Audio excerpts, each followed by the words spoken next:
atau ciri-ciri.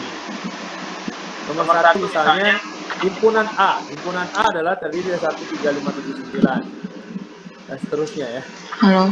Biasanya nggak begini ya. Ini kan kalau memang pakai seterusnya itu dia tinggal harus ditulis. Misalnya himpunan bilangan ganjil ya. Lebih besar dari 1 atau lebih besar sama dengan 1 ya. Misalnya kayak gitu. Tapi kalau ini pakai titik-titik itu ya berarti banyak ya. Kalau banyak biasanya disampaikan secara umum. Atau B, ya B ini gabungan dari huruf. Jadi misalnya anggota pertamanya namanya Hafiz. Itu berarti anggota dari himpunan B adalah Hafiz 20 Matematika 2004. Ini adalah sebuah gabungan. Kemudian yang ketiga himpunan C. Himpunan C misalnya huruf semua, ada gabungan huruf dan angka ya. Ada gabungan huruf, ada gabungan huruf dan angka. Bisa begini ya, A, B, kemudian A, kemudian BC. Nah, BC ini adalah sebuah gabungan ya. Jadi dihitungnya kalau misalnya di sini ada berapa anggota dari C, nomor 3 ini A, B ini adalah 2 anggota, A aja ini juga 3, ya berarti anggotanya ada 3. Kemudian BC ini ada satuan jadi 4. Jadi A, B, A ini sendiri, B ini sendiri, A kecil ini juga yang dalam kurung juga sendiri, BC juga sendiri, CD, kemudian E9 juga sendiri. Kalau kita hitung berapa anggotanya, jadi 1, 2, 3, 4, 5, 6, 7. Jadi untuk himpunan C anggotanya ada 7. Nah, kalau disebutkan ciri bisa seperti ini ya. Himpunan D yaitu terdiri dari X sedemikian hingga X lebih kecil dari 15, di mana X bilangan prima. Cara bacanya itu ya. Di mana X bilangan prima, maka yang masuk ke dalam X lebih kecil dari 15 hanyalah X yang bilangan prima. Bilangan prima berarti dia positif ya. Bilangan prima yaitu tidak bisa, yang hanya bisa dibagi oleh dirinya sendiri ya. Berarti 1, 2, kemudian 3 ya. Kemudian 5 dan 7, kemudian 11 ya, 9 kan bisa dibagi yang lain ya. 11 kemudian 13. Itu adalah bilangan prima dari kurang dari 15. Bisa disebutkan cirinya seperti ini. Atau juga bisa menuliskan seperti ini, yaitu X sedemikian hingga X kuadrat ditambah 2X tambah 5 sama dengan 0, di mana X adalah elemen R. Ini pemfaktoran, harus dikeluarin dulu X-nya. Jadi X-nya berapa? Di mana X adalah elemen bilangan real. R ini adalah bilangan real. Real itu berarti apa? Bilangannya. Real itu mulai dari 1 ya. Bilangan asli. Ya. 1, 2, 3, 4, 5, 6, 7 gitu ya. Tapi kalau ini adalah dari sebuah fungsi X kuadrat nih ya. Dari pemfaktorannya kemudian dapat angkanya. Baik, ini menggambarkan, saya nggak ngarahin menghitung pemfaktoran belum ya. Ini cuma menggambarkan aja cara menuliskan himpunan. Baik, kemudian kita lihat di sini simbol E, simbol elemen. Simbol apa namanya? Elemen ya. Digunakan untuk keanggotaan suatu elemen dan untuk menyatakan bukan anggota digunakan kemudian di garis ya, dikasih garis. Ini elemen ya, bacanya simbol elemen, digunakan untuk keanggotaan suatu elemen. Jika C ya, jika himpunan C itu terdiri dari A, B, A lagi, kemudian BC, E, D, E9, maka A kecil ada elemen C. A kecil adalah elemen C. B adalah elemen C. Kemudian E kecil ya. E kecil bukan elemen C. Kenapa? Karena E kecil ini nggak ada yang berdiri sendiri. Tapi E kecilnya ini harus dengan E9 ya. Baru dia elemen dari C. Sampai di sini bisa ngikutin? Insya Allah, Pak. Ya. Kemudian untuk menghitung banyaknya himpunan, banyaknya anggota ya, itu kita sebut dengan bilangan kardinal.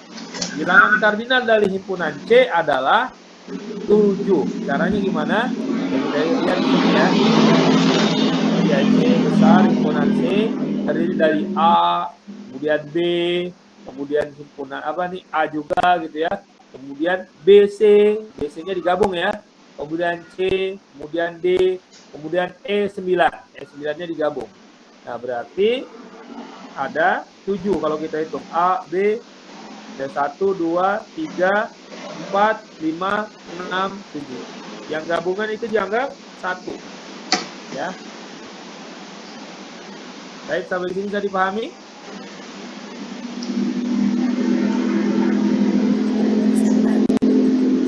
Bisa ya? Insyaallah.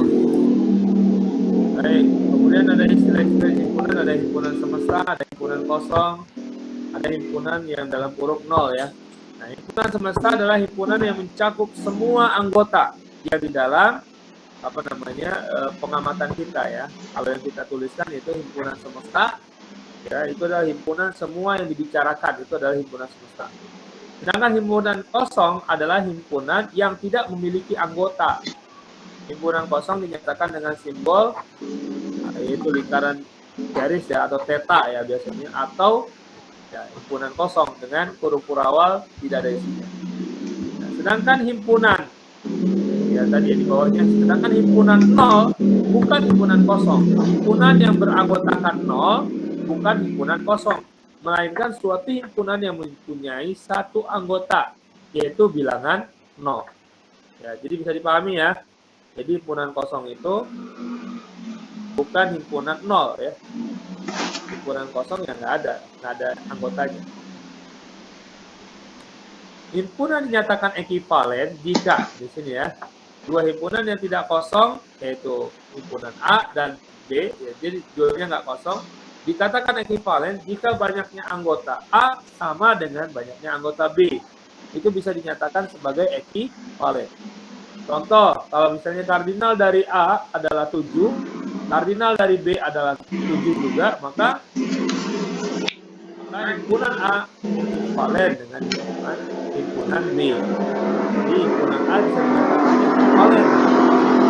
Bukan isinya yang sama ya, tapi jumlah anggotanya sama ya. Ketika jumlah anggotanya sama atau kardinalnya sama, maka disebut ekivalen. Kemudian diagram Venn. Diagram Venn ini adalah sebuah gambaran ya, yang biasa digambarkan dalam bentuk elips atau oval ya, dalam bentuk oval atau elips ya. Dan anggota-anggotanya digambarkan dengan sebuah noktah yang diberi label, sedangkan himpunan semesta digambarkan dengan segi 4. Nah, biasanya himpunan kan ada himpunan semesta untuk menggambarkan seluruh himpunan yang ada. Sedangkan diagram Venn itu adalah masing-masing nanti yang menggambarkan himpunan ya, bagian dari semesta ya. Dimana tidak mesti kalau di dalam semesta itu ada yang di dalam elipsnya ya. Jadi di dalam semesta itu mungkin nanti ada himpunan juga ya, itu nanti kita bahas dengan istilah himpunan bagian nanti ya. Baik, kita lihat misalnya contoh yang disebut dengan diagram Venn ya. Nah, ini gambarnya ya. Bisa bentuknya oval, bisa elips ya, bisa juga begini ya. Bisa lingkaran ya. Di dalam semesta diwakili oleh segi 4 ya. Dimana kalau semesta itu semua bilangan yang ada di dalam pengamatan ini ya, dalam semesta ya. Jadi semua bilangan yang ada di dalam semestanya atau semua anggota yang ada di dalam semestanya itu dimasukkan di dalam himpunan semesta. Himpunan semesta itu gabungan dari A, gabungan dari B, gabungan dari luar A dan B ya, yang ada di kotak ini ya. Maka himpunan semesta adalah 1, 2, 3, 4, 5, 6, 7, 8, 9, 10, 11, 12. Kemudian himpunan A didefinisikan adalah 2, 3, 6, 8, 9, 11. Himpunan B didefinisikan 1, 3, 4, 5, 7, 8. Pertanyaannya ya, mana elemen dari himpunan tersebut ya? Saya di sini 2 adalah elemen A. Coba kita lihat ya, 2 adalah elemen A, betul ya. 4 adalah elemen B. Ya, ini jelasin. 4 adalah elemen B. Ya, 4 merupakan elemen B. 4 bukan elemen dari A. Ya, karena 4 bukan bagian dari anggota A. Maka kita tulis 4 bukan anggota A. Atau 4 bukan elemen A. 9 elemen bukan elemen B atau bukan anggota dari B. 9 ya. 9 mana 9? Oh, 9 adalah anggota dari A, tapi bukan anggota B. Sedangkan 3, ya ini 3 dan 8 ya. Ini maksudnya yang bawah 3 dan 8, oh 3 sama ya. 3 dan 8 adalah elemen A dan elemen B. Jadi dia adalah irisan. Dia merupakan elemen A dan elemen B. Kalau dia elemen A dan elemen B, bentuknya adalah sebuah irisan 3 dan 8. Sedangkan 12 bukan elemen A dan B. 10 bukan elemen A dan B. Atau 10 E garis gitu ya. A dan 10 E garis 10 E garis B. Jadi bukan elemen A dan B. Sedangkan 10 dan 12 adalah himpunan, ya maksudnya bagian dari himpunan. Tapi mereka bukan himpunan dari A dan B. Kemudian adalah subset, ya, himpunan subset atau himpunan bagian. Himpunan B dikatakan himpunan bagian atau subset dari himpunan A jika setiap X elemen B, maka X elemen A dinotasikan dengan B subset A. Ya, jadi kalau himpunan bagian, kalau misalnya dibilang B adalah subset dari A, maka semua anggota dari B ya adalah di sini ya, himpunan B dikatakan himpunan bagian dari A, maka setiap X elemen B adalah X elemen A. Maka seluruh bagian atau seluruh anggota B adalah anggota dari A. Maka B adalah subset dari A. Contoh ya, di sini kita dapat juga menulis dengan A ini ya, kebalik ya, bisa juga berarti A mengandung B atau B terkandung di dalam A. Jika A adalah A, B, C, maka himpunan bagiannya adalah bisa himpunan kosong, bisa A, B, C, A, B, dan C, bisa AB, AC, BC, bisa A, B, C. Ya, himpunan dari subset ya, subset dari A ya, subset dari A. Himpunan-himpunan ini adalah subset dari A. Jika himpunannya A saja, ya berarti itu juga subset dari A, himpunan A. Misalnya himpunan hanya B saja, itu adalah subset dari A. Jika himpunannya A, B saja, itu juga subset. A, C saja juga subset. Himpunannya B, C saja juga subset. Bisa saja himpunannya adalah misalnya himpunan D. Himpunan D terdiri dari A, B, C, maka itu juga subset dari A, atau bahkan sama ya dengan A. Baik, kita lihat contoh gambarnya seperti ini. Ini ya, kalau kita lihat, maka A adalah subset dari M, D subset dari M, dan C bukan subset dari M. Walaupun di C ada sebahagian adalah himpunan bagian dari M. Tapi karena ada yang di luar dari M, maka dia tidak bisa lagi disebut himpunan bagian atau subset dari M. Ya, karena di sini ada pertanyaan.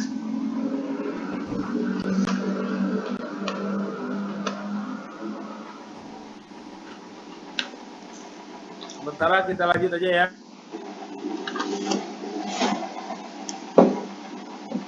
Lanjut, Pak.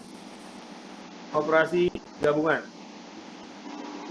di dalam himpunan. Suara saya terdengar? Sangat jelas, Pak. Baik. Definisi A gabungan B jika X sedemikian hingga X adalah elemen A atau X elemen B. Jadi pilihannya bisa saja kalau A gabung B itu, maka anggotanya bisa saja dia adalah anggota A atau dia juga bisa anggota B. Ya. Kalau gabungan begitu ya. Kalau gabungan. Ini ya. A gabung B jadi irisan ya, harusnya gambarnya nggak irisan.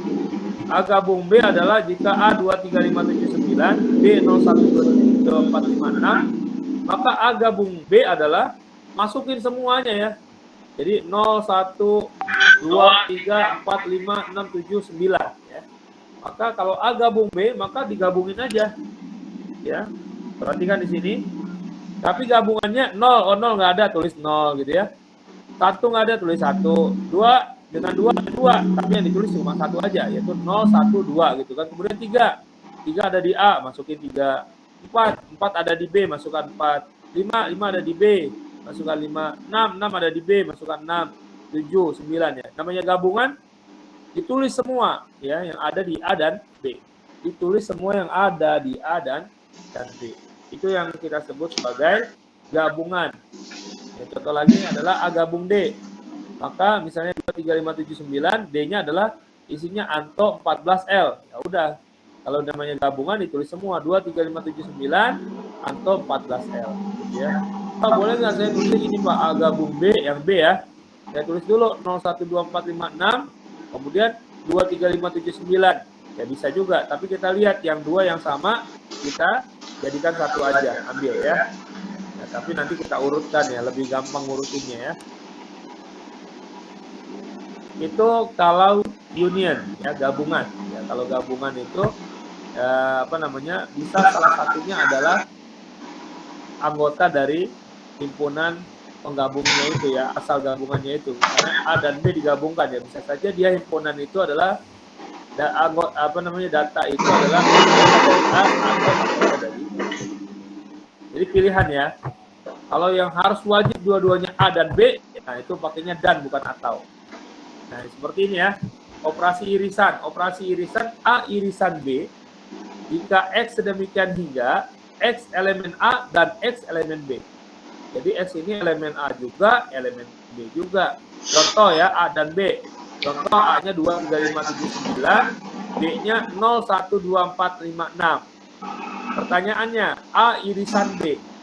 A irisan B, maka kita lihat di sini, cari di anggota A dan cari di anggota B yang sama. Nah, anggota A yang sama dengan anggota B adalah 2, ya kan? Dan 5. Berarti A irisan B adalah 2,5. Sampai di sini bisa ngikutin? Insya Allah, Pak. Oke, ini masih pelajaran yang mudah ya. Kemudian pengurangan. Ya. Definisinya A min B, maka sedemikian hingga X elemen dari A dan X bukan elemen dari B. Ya. Berarti kan di sini kalau misalnya A dikurang B, X itu boleh jadi anggota dari A, tapi dia bukan anggota B. Jadi kita lihat di sini nih. A min B, maka yang sama itu dihapus. Ya, yang sama dengan B maka dihapus. Hanya A dikurang B. Oh, ini ada 2 nih, 2. Berarti 2-nya dihilangin. 3-nya ada nih, 3-nya dihilangin ya. Oh, maaf. A min B itu berarti yang diambil adalah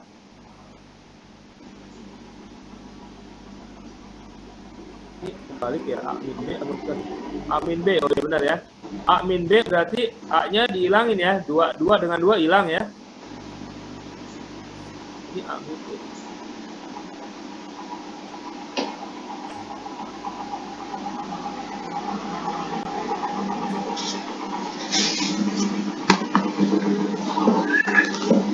Perhatikan di sini. Jadi yang sama dihilangin ya. Berarti A yang sama, 2 dengan B sama. 2-nya hilang ya. 3 sama, 3-nya hilang ya. 4 ada nggak? Nggak ada. Berarti 4 masuk ya. 6 ada nggak? 6 hilang ya. 9 ada nggak? 9 hilang. Sisanya adalah berapa? 4 dan 7. Bisa ngikutin nggak A min B? Berarti sisa yang ada di B nggak usah dicatat juga ya, Pak? Iya, kan A min B. Kalau A min B, sisanya yang ada di A, jangan yang ada di B. Sisa yang ada di A min B kan? Berarti A dikurang B, yang samanya kita hapus, ya.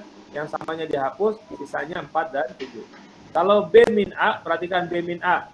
Maka yang samanya dihapus, ya. B min A kan 2 dengan 2, sama hapus ya. 3 dengan 3, hapus. Kemudian, yang sama lagi 6 ya. 6 dengan 6, hapus. 9 dengan 9, hapus. Yang nggak sama kan 1, berarti 1, 5, 8, 10. Kalau B min A, berarti sisanya sisa yang B. Kalau A min B, sisanya sisa yang A. Bisa ngikutin? Bisa, Pak. Bisa ya?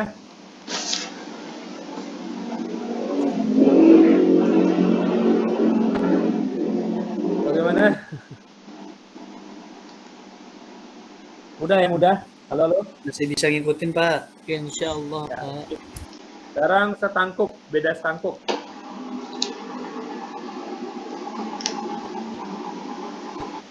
Untuk operasi beda setangkup, perhatikan. Di sini ada 1, 2, 3, 5, 6, 8, 9, 10. Kemudian B 2, 7, 8, 11. C 1, 3, 5, 7, 9, 11. Dan D 0, 1, 2, 5, 6, 7, 9, 12. Perhatikan di sini. Secara operasi beda setangkup adalah gabungan dikurang irisannya. Nah, yang paling gampang saya kalau misalnya pakai A min B digabung B min A, ini agak gimana gitu ya, prosesnya agak panjang. Kalau saya lebih gampang pakai konsep yang ini nih. Gabung kemudian dikurang irisannya. Contoh ya, A setangkup dengan B. A beda setangkup dengan B. Berarti sama dengan kita gabungin aja dulu. 1, 2, 3, 4, 5, 6, 7, 8, 9, 10, 11 ya. Karena 2 ada, kemudian juga 7 ada, masukin. Jadi kalau gabungan bisa kan? Misalnya A gabung B, masukin aja semua. Ya, kalau misalnya ini 1, 2, 3, 5, 6, 8, 9, 10, 2, 7, 8, 11 gitu ya. Duanya ada yang sama, cukup sekali aja. Berarti 7-nya masukin urutannya. 6, 7, kemudian 8 sama, kita lewatin. Kemudian 9, 10, 11.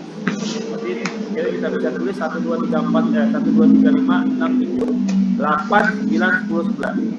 Untuk penggabungnya bisa?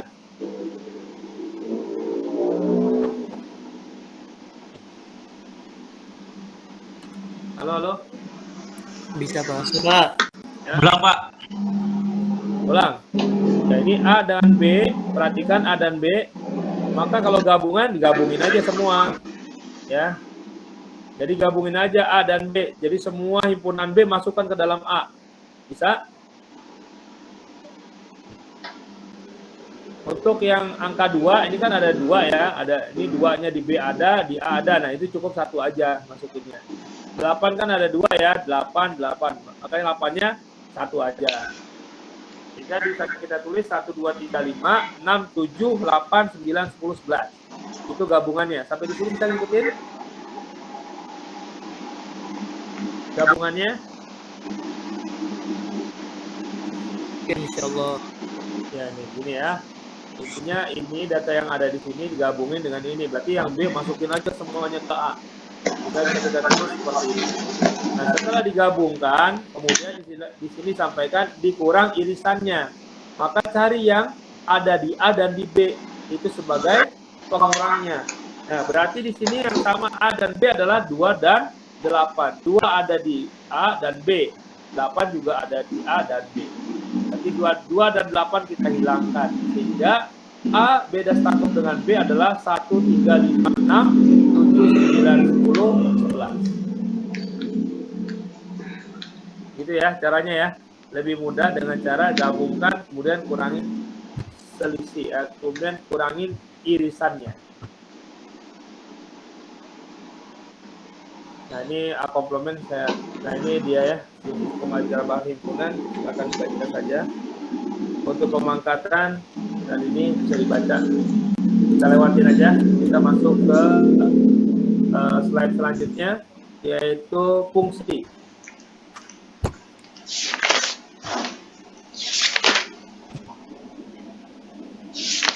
Kelihatan? Slide-nya? Tentang fungsi. Ya, Pak. Secara definisi, ya.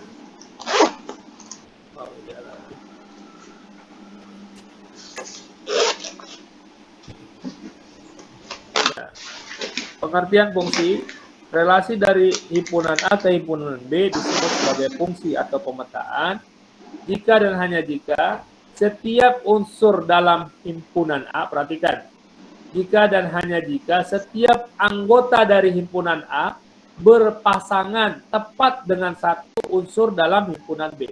Jadi dia harus memiliki pasangan, ya. Jadi A-nya ini harus memiliki pasangan di B, harus memiliki pasangan di B. Tapi pasangan A ini hanya boleh satu, atau A ini harus punya kawan di B. Tapi kawan yang ada di kawannya A ini cuma boleh satu aja yang ada di B. Sedangkan B boleh banyak kawan di A. Misalnya B itu anggotanya satu ya. Kawannya di A ada 2, ada A. Atau 2 ada 3 adalah kawannya satu. Maka ini disebut sebagai fungsi. Nah, nanti kita lihatlah. Ya lebih gampang kalau digambarin. Jadi intinya adalah himpunan A harus memiliki pasangan di B. Itu yang kita sebut sebagai fungsi. Perhatikan.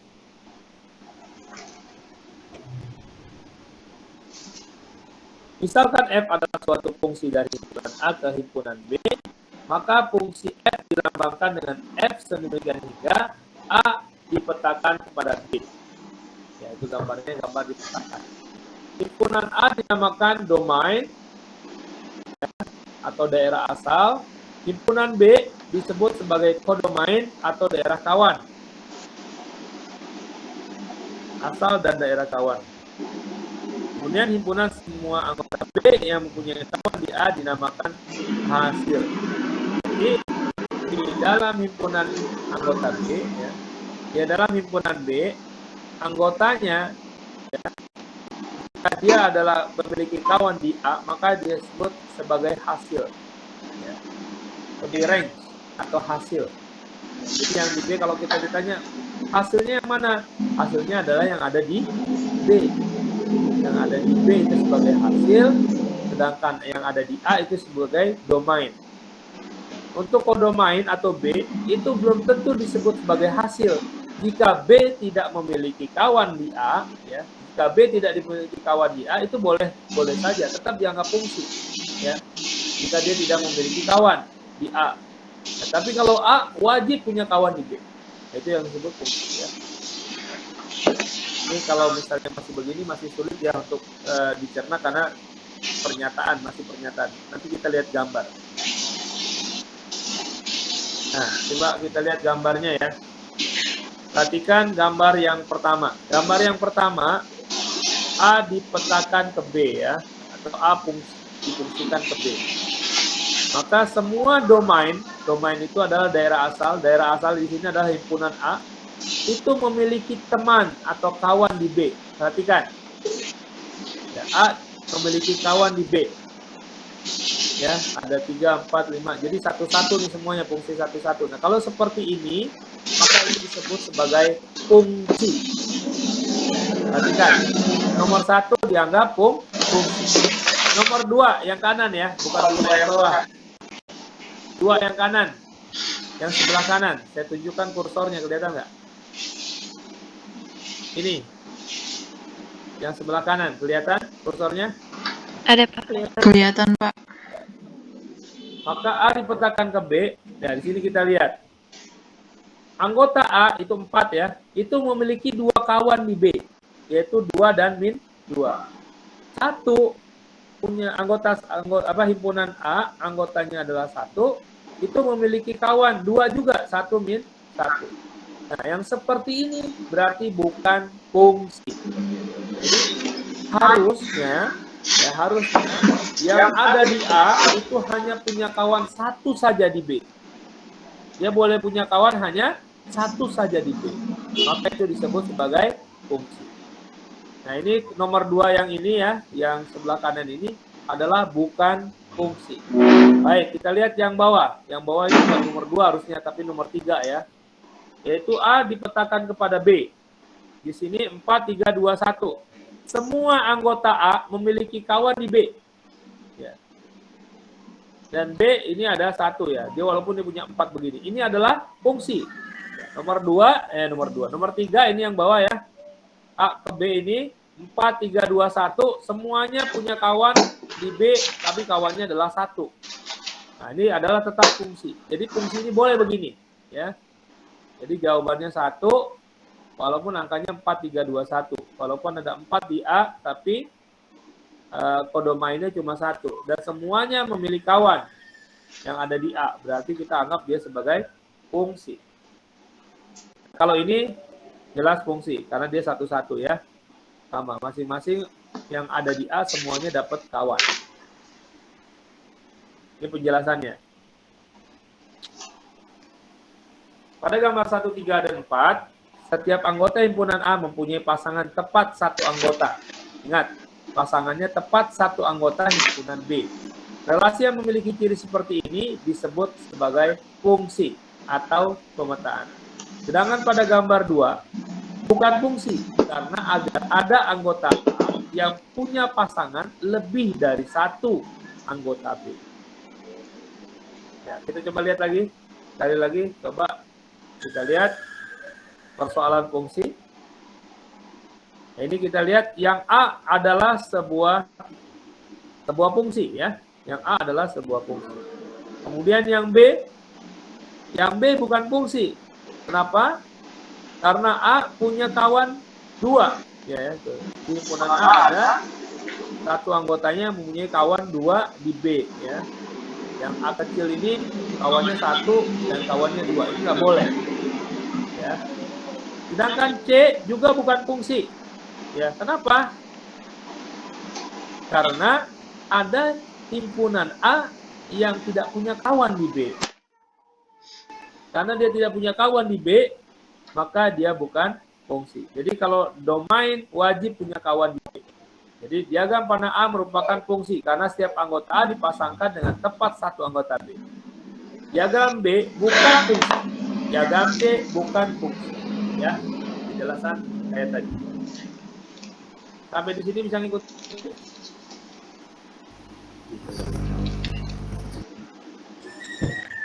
Baik, kita lihat selanjutnya.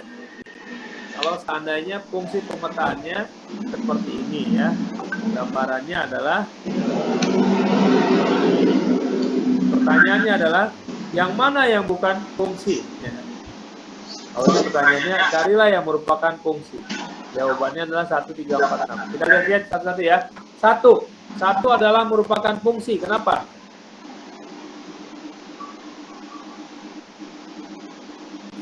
Punya teman semua, Pak. Ya, karena setiap domainnya ini ya itu beda-beda kan terhadap range-nya, terhadap hasil. Misalnya min 1 ke 2, min 4 ke 51, min 1 nggak ke 51 kan, tapi min 1 ke 2 aja. Nah, ini lihat di sini. Kemudian nomor 2 ini bukan fungsi. Kenapa? Karena ada daerah domain, ini yang sebelah kiri ya. Ya, daerah domain itu yang sebelah kiri itu memiliki 2 kawan di range-nya atau di 13, 14 dan 13, 15. Maka ini bukan fungsi. Nomor 3 fungsi. Kenapa?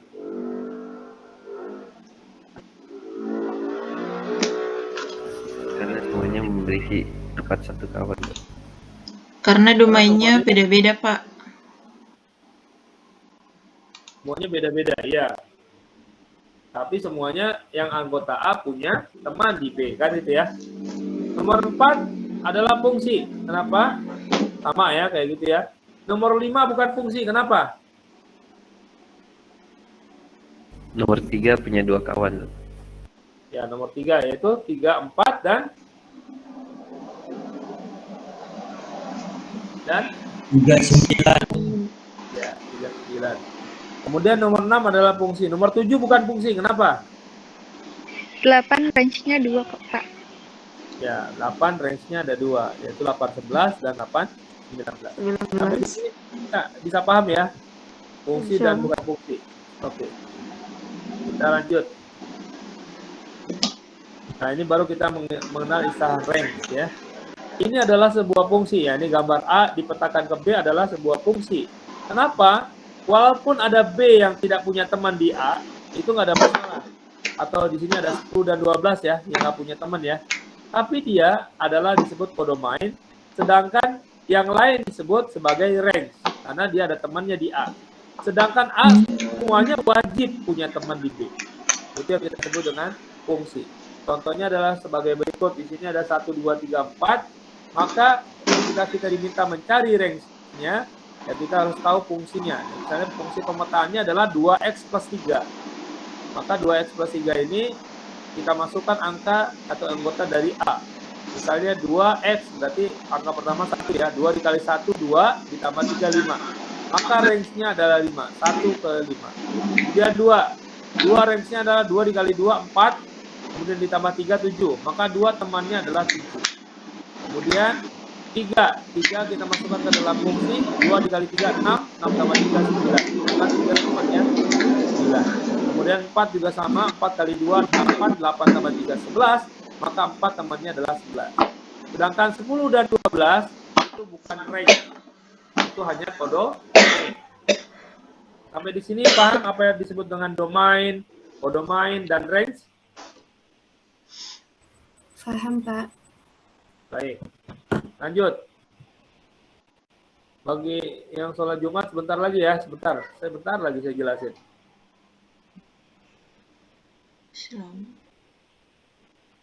Diketahui min 1,225113 nih ya ini. Allah. Habis baterainya bentar.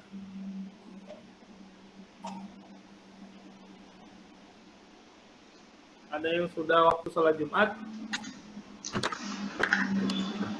Masih belum ya?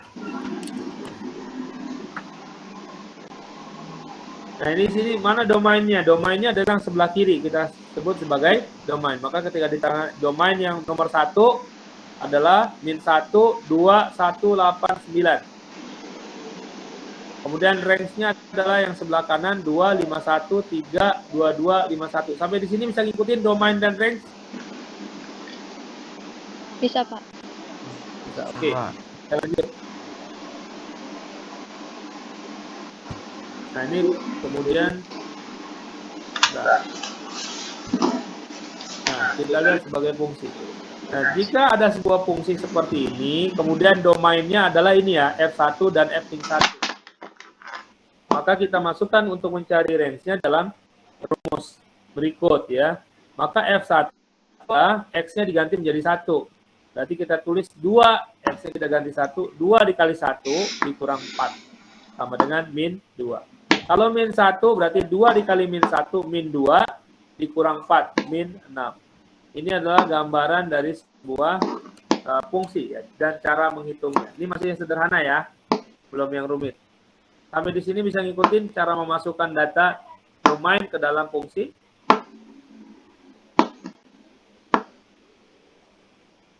Bisa. Gampang ya?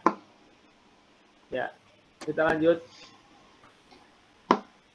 Nah ini kita lewatin aja nih, ini nggak kita pelajarin di dalam kebutuhan kita tentang fungsi ini, dan di buku kita juga nggak ada, karena nanti bicaranya tentang fungsi linear hanya 2 fungsi saja, tapi tidak ada fungsi lingkaran. Kita lewatin.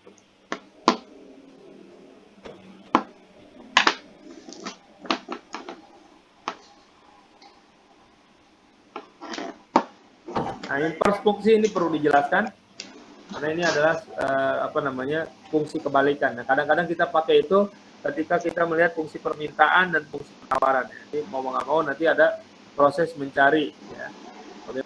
Bagaimana mencari X-nya ketika Y diketahui. Nah, ini ya. Fungsi inverse atau fungsi kembalikan adalah ketika bisa jadi yang diketahui adalah range-nya, sedangkan daerah domainnya nggak diketahui.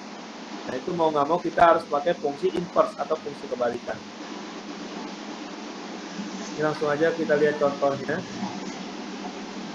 Dalam soal aja langsung ya, contoh soal. Nah seperti ini ya. Tentukan rumus fungsi inverse dari fungsi X sama dengan 2X plus 6. Fungsi X sama dengan 2X plus 6. Fungsi X kita wakilkan sebagai Y, atau Fx kita ganti Y, maka Y sama dengan 2X plus 6. Kemudian yang ditanya adalah fungsi kebalikan. Maka yang kita harus cari adalah X-nya. X-nya berapa? Maka X-nya kita rombak di sini. Plus 6 pindahkan ke dalam Y. Berarti dia pindah lewat sama dengan yang positif jadi negatif. Berarti sini menjadi 2X sama dengan Y min 6. Y min 6. Kemudian kita ambil karena kita minta adalah X-nya saja. maka 2-nya pindah ke kanan. Karena 2 perkalian dengan X, pindah ke kanan menjadi pembagi. Berarti X adalah Y-6 dibagi 2. Atau bisa kita tulis setengah Y-6. Maka fungsi kebalikan dari data ini menjadi setengah Y-6. Atau fungsi inverse-nya adalah X-6 per 2. Sampai di sini bisa ngikutin? Bisa. Oke. Nah, ini latihan soal. Nggak usah lah, latihan aja.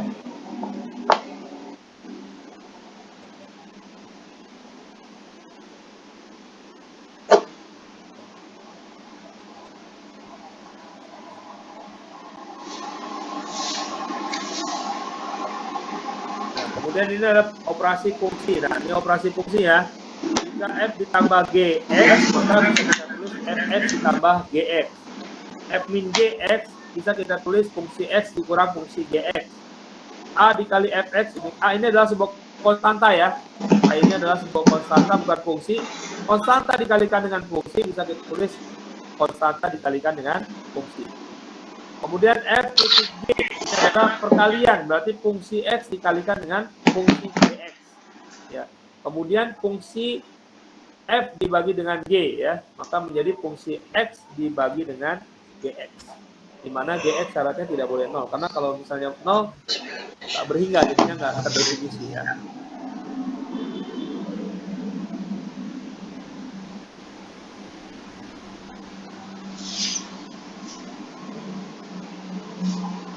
Nah, ini contoh-contohnya bisa dibaca ya.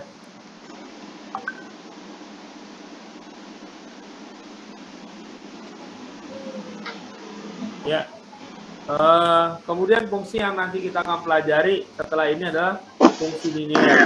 Fungsi ada 2, fungsi linear dan fungsi non-linear. Fungsi non-linear itu ada banyak, ada kuadrat, kubik, pecah, irasional. Tapi yang kita bahas hanya kuadrat aja ya. Jadi nanti kita akan bahas tentang fungsi linear setelah minggu depan ya. Minggu depan kita akan masuk ke fungsi linear. Ya.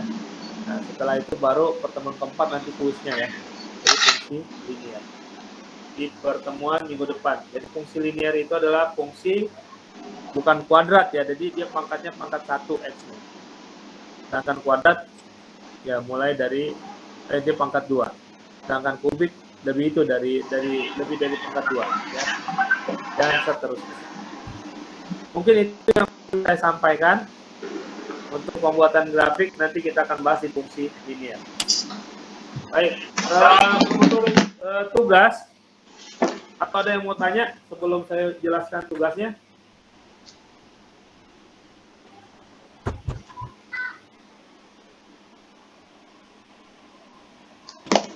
Sampai sini ada yang bertanya? Pak. Ya, silakan. Kalau di bisnis materi ini digunakan di bagian apa, Pak? Buat ngitung apa, Pak? Oh iya, ini hanya pengantar ya, pengantar. Jadi matematika bisnis ini ada pengantarnya. Jadi kita harus tahu dulu himpunan. Dari asbab kita kenal himpunan, kita tadi bilangan kita kenal himpunan. Dari himpunan kita mengenal tentang fungsi. Nah, fungsi kalau di dalam bisnis itu nanti ada istilahnya fungsi kalau misalnya kita permintaan dan penawaran. Nah, di dalam permintaan dan penawaran ada istilah equilibrium. Pernah dengar equilibrium nggak? Apa itu, Pak? Di titik mana sih harga dan permintaan itu seimbang. Sehingga kalau kita jualan, di jualan angka berapa, di harga berapa nih, permintaan itu sesuai. Kalau kita naikin harganya, yang minta sedikit. Ya. Yang nawar barang kita sedikit. Tapi kalau kita turunin harganya banyak gitu, tapi kita nggak untung gede. Nah, bagaimana kalau keuntungannya itu seimbang, sesuai keuntungan yang kita harapkan, gitu ya? Maka kita harus masukkan ke angkanya itu antara harga dan penawaran itu seimbang, sehingga ketemu. Itu tadi kalau misalnya bicara tentang kerugian yang minimum, keuntungan yang pendekatannya ada 2, sebuah fungsi itu ada fungsinya linear berupa garis lurus, ada fungsinya berupa kurva, ada fungsinya berupa kubik dan sebagainya. Nanti kita akan lihat. Nah, misalnya nanti ada Kenapa Pak pakai fungsi Pak? Karena perhitungan itu sebenarnya kalau kita sudah rutin, ya misalnya kita menghitung nih, biasanya kalau saya produksi segini berapa kejual, ya kan? Kalau saya produksi segini, harganya segini berapa kejual, itu kan ada tuh. Nah nanti bisa kita kalau pakai hitungan-hitungan matematik, maka akan terbentuk ke sebuah fungsi. Ya gitu ya. Ini terlalu jauh ngejelasinnya, tapi karena ada pertanyaan buat apa ini kita pelajari, maka maksudnya seperti itu ya. Itu contoh di dalam penggunaan fungsi. Ya, ini kalau bicara fungsi linear dan fungsi non linear. Nanti ada namanya istilahnya fungsi subsidi dan fungsi pajak. Nah, itu juga sama. Bagaimana ketika ada sebuah pajak di dalam produk kita, ada pajak, maka berapa yang sebaiknya ditanggung oleh kita dan berapa yang ditanggung oleh konsumen, sehingga harganya ketemu dengan harga yang optimal. Yaitu maksudnya barang kita tetap dibeli ya, dan kemudian penanggungan pajak itu nggak semuanya di kita. Ada yang dibebankan konsumen, ada yang dibebankan ke kita. Karena kan nanti ada ketentuan dengan pajak itu, ada pajak konsumen, ada pajak pembeli, ya nggak? Pajak produsen dan pembeli, berapa yang kita coba tanggung produsen ya, walaupun pembeli doang yang kena pajak kan. Cuma kalau kita nggak tanggung juga, harga menjadi lebih tinggi, akibatnya pembelian tidak terjangkau. Ini adalah ini harus ada data ya, secara matematik kita punya data dulu. Tapi jarang banget nih orang bisnis ngitung begini gitu. Tapi kalau dia perusahaan dia akan ngitung begini. Tapi kalau yang UMKM kayak gitu ada nggak? Pokoknya saya jualan aja lah. Saya produksi 10, laku 5 ya udah alhamdulillah, laku 6 alhamdulillah. Tanpa kita hitung gitu kan sebenarnya kekuatan pasar kita berapa. Kayak gitu. Baik, ada lagi?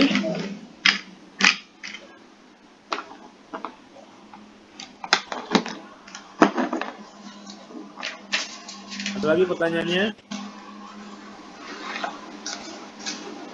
Cukup, Pak. Ya.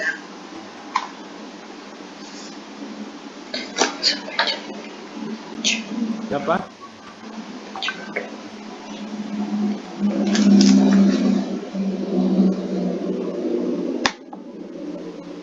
Cukup Pak, mungkin nggak ada pertanyaan lagi. Ya. Baik, ada dasar di WA Group, bisa dilihat nggak? Soalnya kelihatan nggak?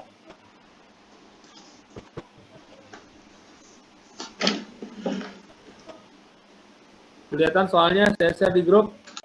Kelihatan, Pak.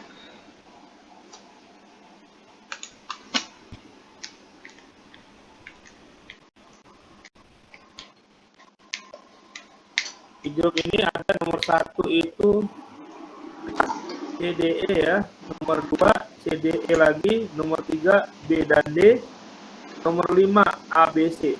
Nah ini dikasih tugas. Mungkin Hesti nanti mendata siapa yang menjelaskan nomor 1, kemudian siapa yang menjelaskan nomor 2, siapa yang menjelaskan nomor 3, siapa yang menjelaskan nomor 5. Ya. Jadi satu orang maju kerjain 3 ini tadi. Kayak tadi, misalnya di sini tentukan yang mana yang bukan fungsi. Nah, itu gampang kan ya? Tapi tolong ya, ditunjuk sama Hesti teman-teman yang nilainya kurang.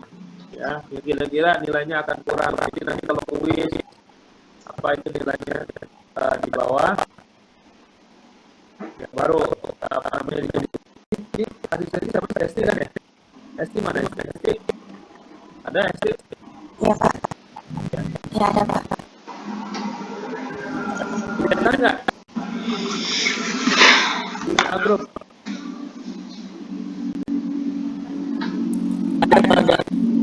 Ada ya, kelihatan ya. Ya, silakan mau dikerjakan di sini. Ya tadi kalau ada yang mau sholat Jumat, tidak boleh ya, silakan izin. Tapi kalau misalnya mau dikerjakan di sini, silakan. Waktu kita masih ada sekitar 1 jam, 1 jam. Atau mau dikerjakan di rumah. Pokoknya ini kan tugas ya, tugas itu buat dikerjakan.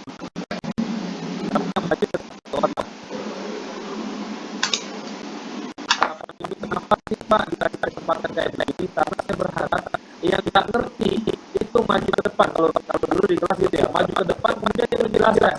Harapan saya walaupun yang kerjanya kita sama, dia paham apa yang dia kerjakan. Itu harapan saya ya. Karena caranya dengan cara begini, ngerjain begini. Nomor 1 dikerjakan 3, karena nanti kan dia mengerjakan, dia akan diminta menjelaskan. Nanti Hesti mungkin menunjuk salah satu sekretaris atau asisten ya, asisten Hesti atau sekretaris lah, yang mencatatkan hasil dari soal ini, karena boleh jadi nanti di kuis akan berulang atau mungkin di UTS juga ada. Nah, kalau seandainya catatan ini dibagikan seluruh kawan-kawan dan punya catatan lengkap, harapan saya kembali lagi nilainya tidak ada yang jelek, nilainya bagus, karena memang kita memiliki catatan yang rapi. Jadi nggak ada lagi tuh Pak, nilai saya jelek atau Pak saya kesulitan.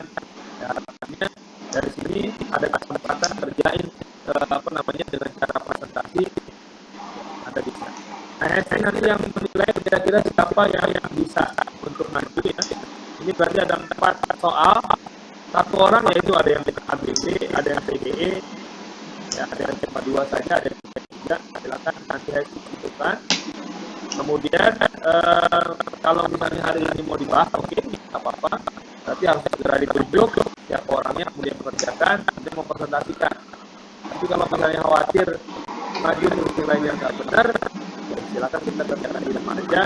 Tapi minggu depan kita saya jelaskan ada yang maju untuk presentasi ini, yang soal yang saya harapkan kerjakan. Bagaimana nanti? Langsung atau mau dikerjakan sebagai tugas saja? Mungkin tugas saja. Ya, itu gimana? Hah? Tugas saja?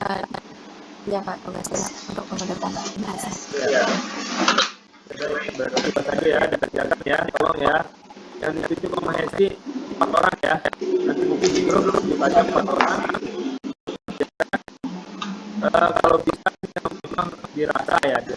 Artinya kan belum ada kuis ya, belum tahu nilainya paling. Nah, nanti yang nilainya kira-kira kurang atau khawatir kurang, silakan kontak ke Hesti ya, ke Bigitra. Ini harapannya adalah inilah pengaman nilai Anda. Inilah pengaman nilai Anda semua. Tolong perhatiannya ketika dikasih tugas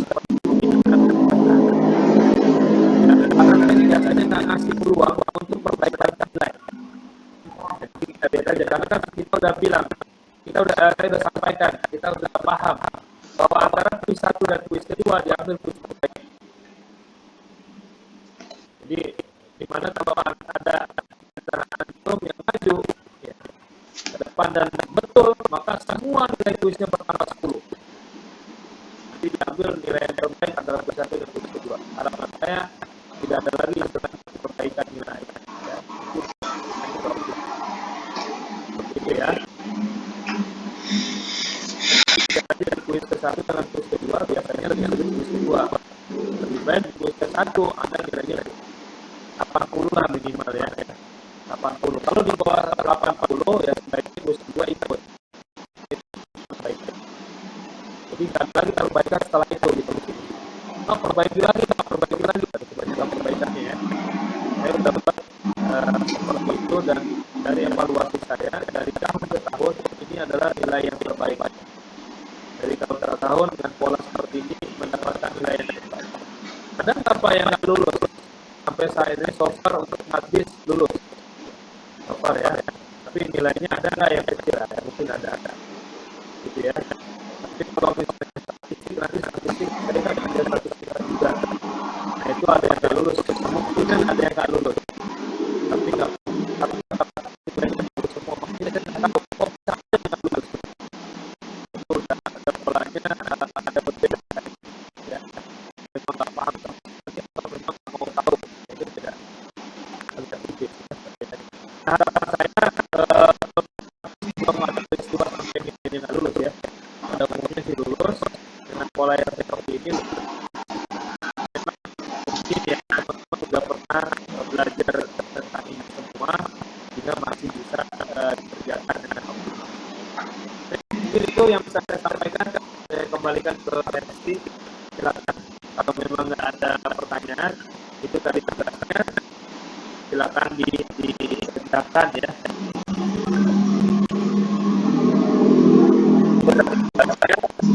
Silakan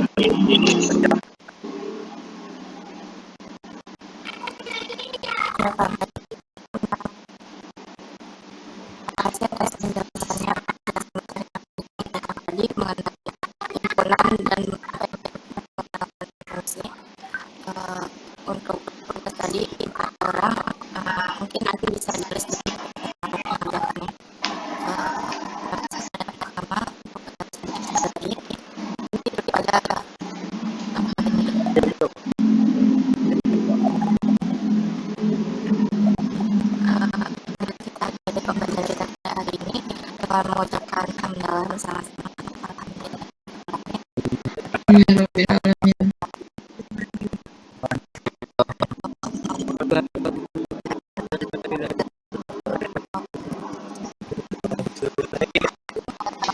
Terima kasih. Wassalamualaikum warahmatullahi wabarakatuh. Wah.